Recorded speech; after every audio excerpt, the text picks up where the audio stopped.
जहां एक और अर्जुन ने पांचाल के दरबार में जीत ली थी द्रौपदी का स्वयंवर, वहीं दूसरी ओर भाग्य ने रच डाली थी वो लीला जिसे आज भी अद्भुत न्याय कहा जाता है। पांचों पांडव विजय के साथ अपने निवास पर लौटे। माता कुंती उस समय घर के भीतर थी। भीतर से उन्होंने आवाज लगाई, क्या लाए हो बेटा? अर्जुन ने उत्तर दिया, मां, आज एक अद्भुत वस्तु लाया हूं। कुंती ने बिना देखे कहा, तो सब भाई मिलकर बांट लो। अगले ही पल जब उन्होंने देखा कि वो वस्तु द्रौपदी थी, कुंती स्तब्ध रह गई।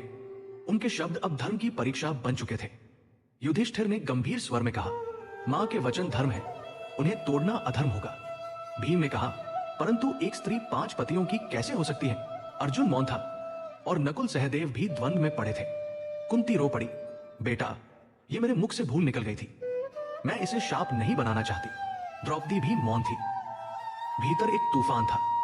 वो राजकन्या जिसने अर्जुन को पति रूप में चुना था, अब धर्म के नाम पर पांचों पांडवों की पत्नी बनने जा रही थी। लेकिन तभी ऋषि व्यास प्रकट हुए। उन्होंने कहा, कुंती के वचन व्यर्थ नहीं जा सकते। द्रौपदी 5 बार जन्म ले चुकी है। हर जन्म में एक एक पांडव से विवाह की कामना की थी। इस जन्म में वो पांचों की धर्म पत्नी बनेंगी। युधिष्ठिर आगे बढ़े, हमारे लिए धर्म सर्वोपरि है। भीम ने अग्नि के समक्ष प्रण लिया, हम सब मिलकर द्रौपदी का सम्मान करेंगे।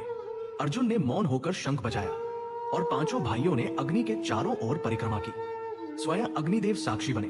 स्वर्ग से पुष्प वृष्टि हुई। ऋषि व्यास ने कहा, आज से द्रौपदी पांचों की समान पत्नी होंगी और इस युग की सबसे महान नारी कहलाएंगी। यहीं से शुरू होती है उस स्त्री की कथा जिसकी हंसी पर हुआ युद्ध, जिसके आंसुओं ने रचा इतिहास। वो थी पांचाल की पुत्री, पांडवों की शक्ति, द्रौपदी। यत्र नार्यस्तु पूज्यन्ते।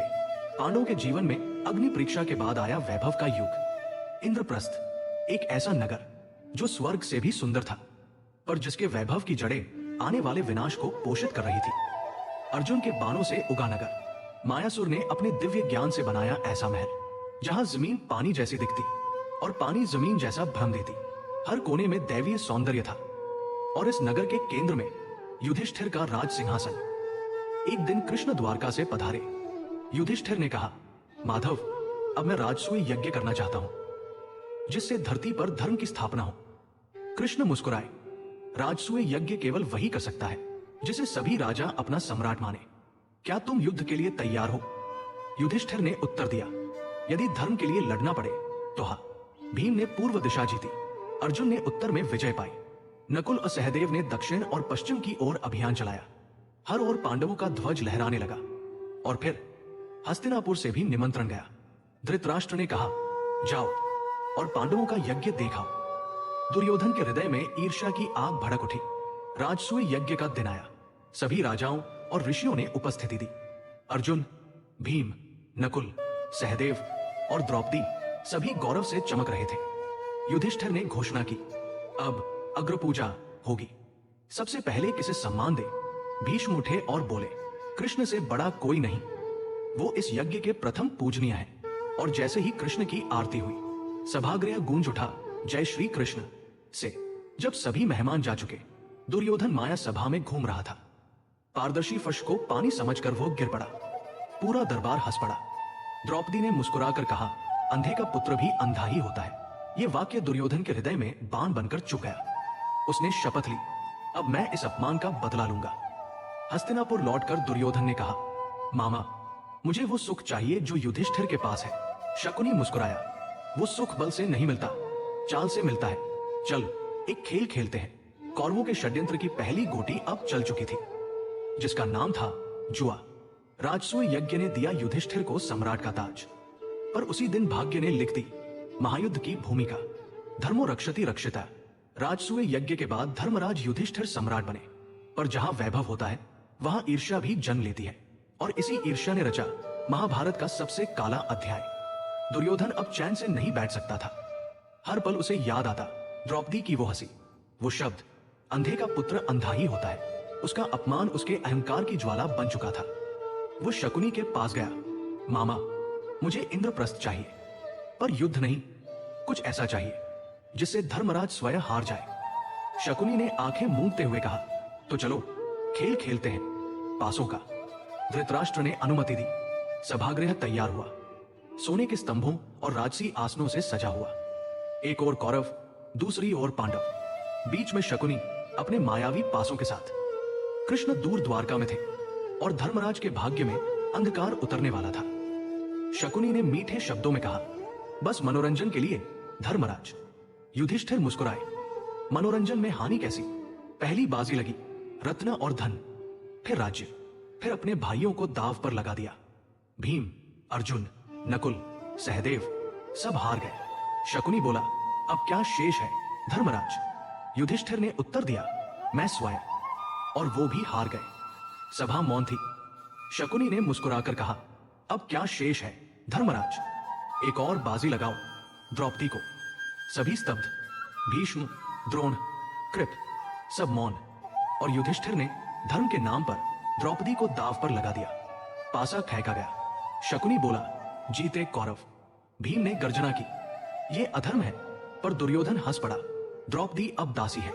दो शासन सभा में दौड़ा आया, लाओ उसे।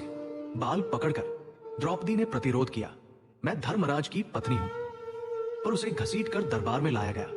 दुर्योधन ने कहा, अब प्रश्न यह है, जब पति दास बन गया तो पत्नी स्वतंत्र कैसे? सभा में सन्नाटा छा गया। दो शासन ने उसकी साड़ी खींचनी शुरू की। द्रौपदी ने हाथ उठाकर पुकारा, हे केशव, अब तू ही मेरी लाज रख। और तभी दिव्य चमत्कार हुआ। साड़ी बढ़ती गई, अंतहीन। दो शासन थक गया। सभा कांप उठी। कृष्ण अदृश्य रूप में उपस्थित थे। भीम ने प्रतिज्ञा ली, मैं दो शासन का रक्त पीऊंगा, और दुर्योधन की जांघों को तोड़ने की शपथ ली। धृतराष्ट्र ने भय से कहा, द्रौपदी, आज जो चाहो वर मांग लो।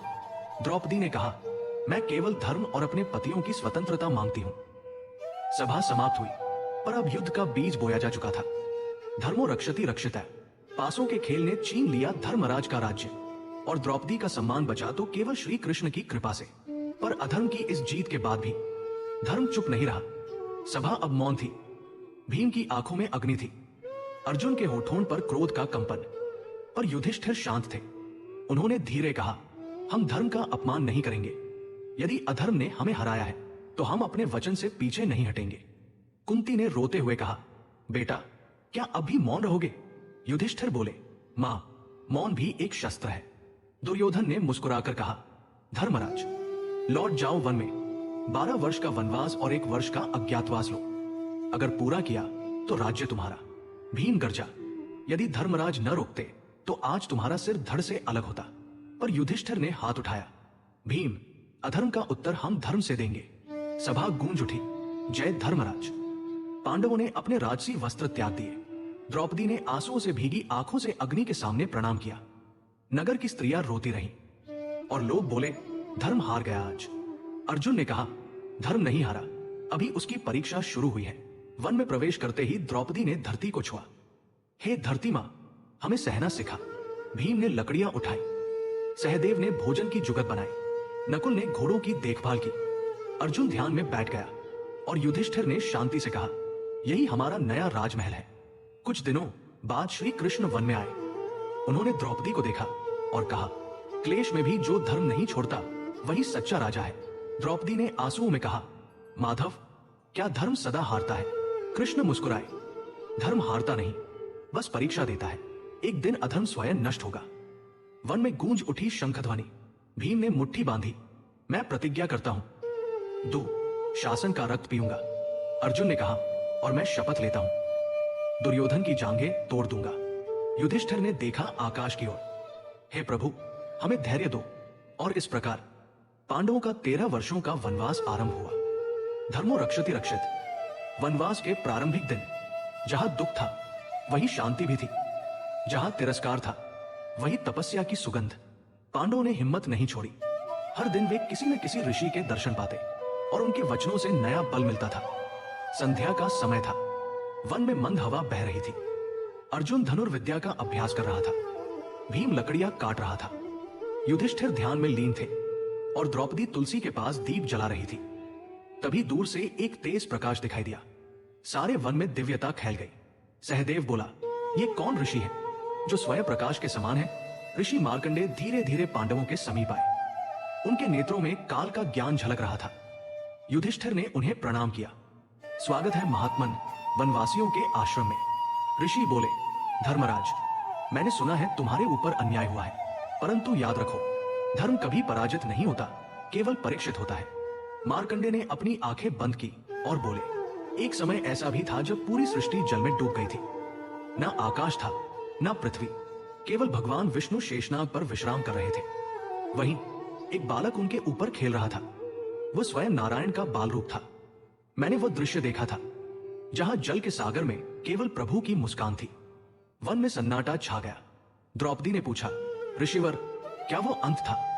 ऋषि बोले, नहीं, वही आरंभ था, क्योंकि हर विनाश के बाद सृष्टि पुनः जन्म लेती है। युधिष्ठिर ने कहा, ऋषिवर, क्या हमारा कष्ट भी उसी चक्र का भाग है? मार्कंडेय मुस्कुराए, धर्मराज, तुम्हारा कष्ट तुम्हारी शक्ति है। जैसे अग्नि सोने को शुद्ध करती है, वैसे ही विपत्ति आत्मा को दिव्य बनाती है। भीम ने कहा, पर अधर्मी क्यों खलते हैं? ऋषि बोले, क्योंकि उन्हें ऊंचाई इसलिए दी जाती है ताकि उनका पतन दूर से दिखे। रात्रि का समय हुआ।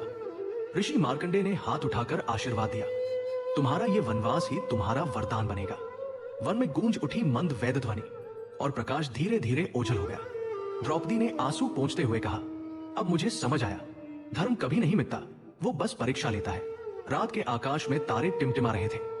युधिष्ठिर ने कहा, आज मार्कंडेय ने हमें भविष्य का दर्शन करा दिया। सत्य अंत में अवश्य विजयी होगा। वन में शंख ध्वनि गूंजी और कथा समाप्त हुई, पर विश्वास की ज्योति जल उठी। सत्य शिवम सुंदरम। वनवास के दिनों में जब सबने दुख को स्वीकार लिया, तब अर्जुन ने एक नया मार्ग चुना, त्याग और तप का, क्योंकि आने वाले युद्ध के लिए केवल वीरता नहीं, दिव्यता भी चाहिए थी। एक शाम जब सूरज डूब रहा था, अर्जुन अपने तीर धनुष के साथ ध्यान में बैठे थे। युधिष्ठिर पास आए। पार्थ, तुम्हारे मन में क्या है?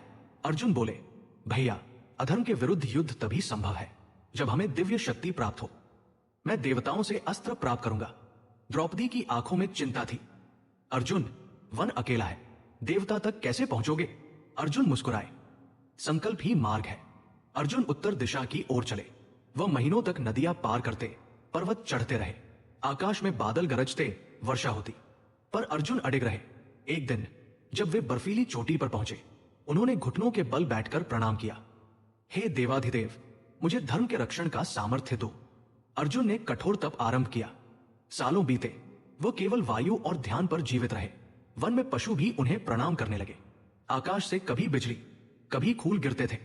तभी एक दिन एक तेजस्वी ब्राह्मण उनके सामने प्रकट हुआ। वह ब्राह्मण वास्तव में भगवान शिव थे। उन्होंने अर्जुन को परखने के लिए राक्षस का रूप धरने वाले मुकीसुर को भेजा। राक्षस ने अर्जुन पर आक्रमण किया। अर्जुन ने धनुष उठाया और गर्जना की। पार्थ का बाण अन्याय को सहन नहीं करता। दोनों में भयंकर युद्ध हुआ। जब राक्षस गिरा तो अर्जुन ने देखा, वो ब्राह्मण भी धनुष चला रहा था। ठीक उसी कौशल से अर्जुन ने प्रणाम किया। हे ब्राह्मण, आप कौन हैं जो मेरे समान धनुर्धर हैं? तभी ब्राह्मण का रूप मिट गया और वहां प्रकट हुए स्वयं महादेव, त्रिशूलधारी, जटाजूट, तीसरे नेत्र वाले। शिव बोले, पार्थ, तुम्हारा तप सफल हुआ। ये लो पाशुपतास्त्र, पर ध्यान रहे इसका प्रयोग केवल धर्म की रक्षा के लिए करना। अर्जुन ने नतमस्तक होकर कहा, महादेव, मेरे अस्त्र का लक्ष्य केवल अधर्म का विनाश होगा। इसके बाद इंद्र, वरुण, यम और कुबेर देव प्रकट हुए। उन्होंने अर्जुन को क्रमशः इंद्रास्त्र, वरुणास्त्र, यमास्त्र और अंतर्धान शक्ति दी। आकाश में देवगान गाने लगे, जय पार्थ, अब धर्म की ज्योति अमर रहेगी। अर्जुन का तेज दैदीप्यमान हो उठा।